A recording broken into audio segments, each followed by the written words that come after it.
Hello everyone and welcome to another Top 5 Records video. We're nearing the end of October and I'm a real October Halloween horror fan. Now, what a better way to end the month than with a top 5 video of Alice Cooper. The man and band that scared the world throughout the 70s with guillotines on stage, dead babies, and was walking around the rock and roll scene with a live python or anaconda, at least a big ass snake to frighten people also in his private life. Alice Cooper. I started another Halloween video about a year ago of the scariest Halloween albums, also with Alice Cooper, and I'm gonna start this list with the same actual album. Welcome to My Nightmare.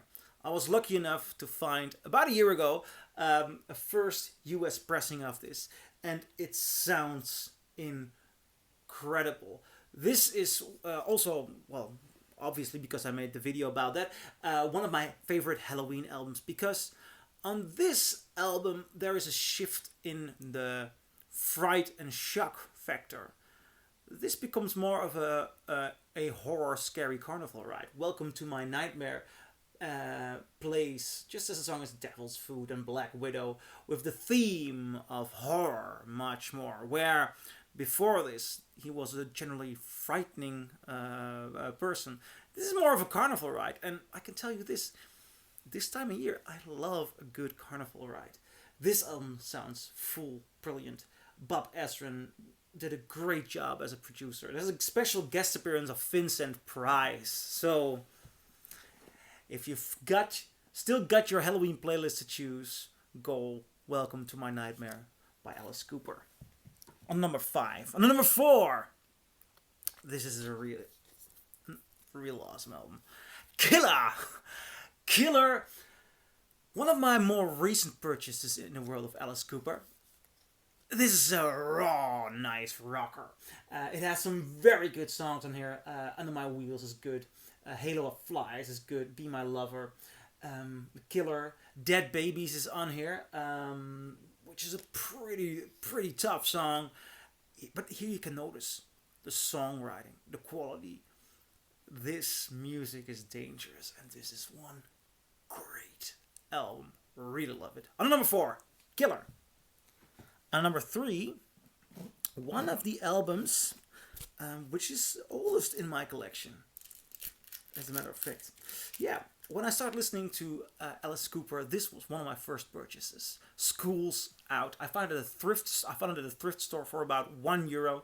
It's a French original pressing, and this album, it is really good. We're entering 4.5, 5-star territory with this beauty. Title track, School's Out, is one of those songs which I just played on repeat, especially on a single. My uncle had a collection of singles and I borrowed it from him, and that single alone is enough to put the album on there. But this entire album is of great, awesome quality. It is very exciting album. There's a lot of tension there, and it's also this mid-America 70s vibe. If you know what I mean, I might do a video on what I mean with mid-America 70s vibe, but this got it. And spot on, awesome album. School's Out. And number 2, and I was very happy to find this, because this is not an easy album to find in the Netherlands. Love It to Death. Love It to Death. In a second American pressing, a very nice gatefold. I love this. I think it's really awesome. And this is an interesting story, because when the band Alice Cooper started off, they started off at Bizarre Records, or the other one. At least one of the two labels of Frank Zappa. This was for the more pop label, Straight Records. I believe it was Straight Records. But both were owned by Zappa. And this album was released in the year that Zappa sold over to Warner Brothers. So immediately after the first pressing, in which you can see him holding his hand like his finger is a penis. Great fun. They censored it for the Warner Brothers release and released it with this picture. So this is this immediately pressing after that pressing, and that first pressing is very tough to find, at least where I live. But this is the second pressing, American pressing, and what I most like about this album, I mean, first of all, there's great songwriting going on here. A song like "I'm 18" is very good, but the entirety of this album is just masterfully. They sound so incredibly fresh and raw, and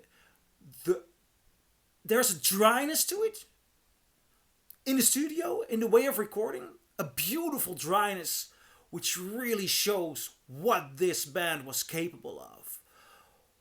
How they sound different. Well, I would say even live, but just how they sound straightforward different.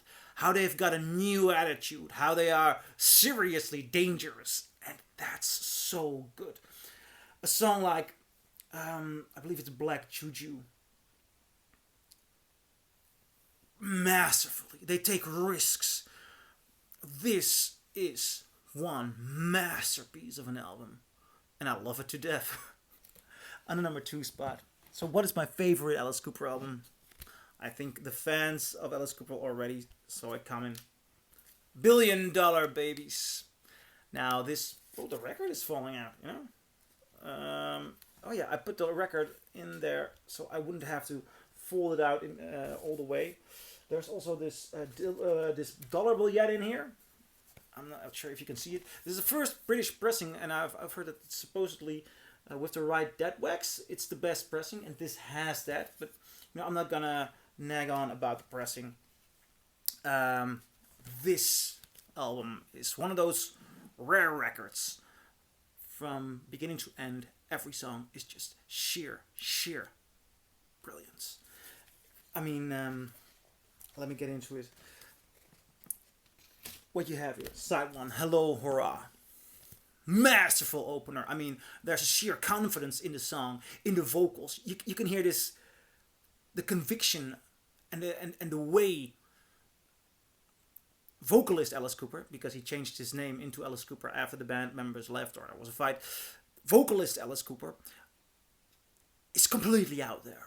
He is fearless. He shows you his personality without any restraints. And Hello Hurrah starts it off. Raped and Freezing is great. Song Elected. Sheer masterpiece. One of the best singles of the 70s. $1 Billion Babies. Incredible song. Unfinished Sweet is good. No More Mr. Nice Guy. It's a real great song. Generation Landside. Sick Things. Marianne. And I Love the Dead. I Love the Dead is one of the best Alice Cooper songs. This album is just really something, and one of those big masterpieces. So what do you guys think? Do you agree? Do you disagree? Leave a comment below, and I'll see you in my next video. Bye.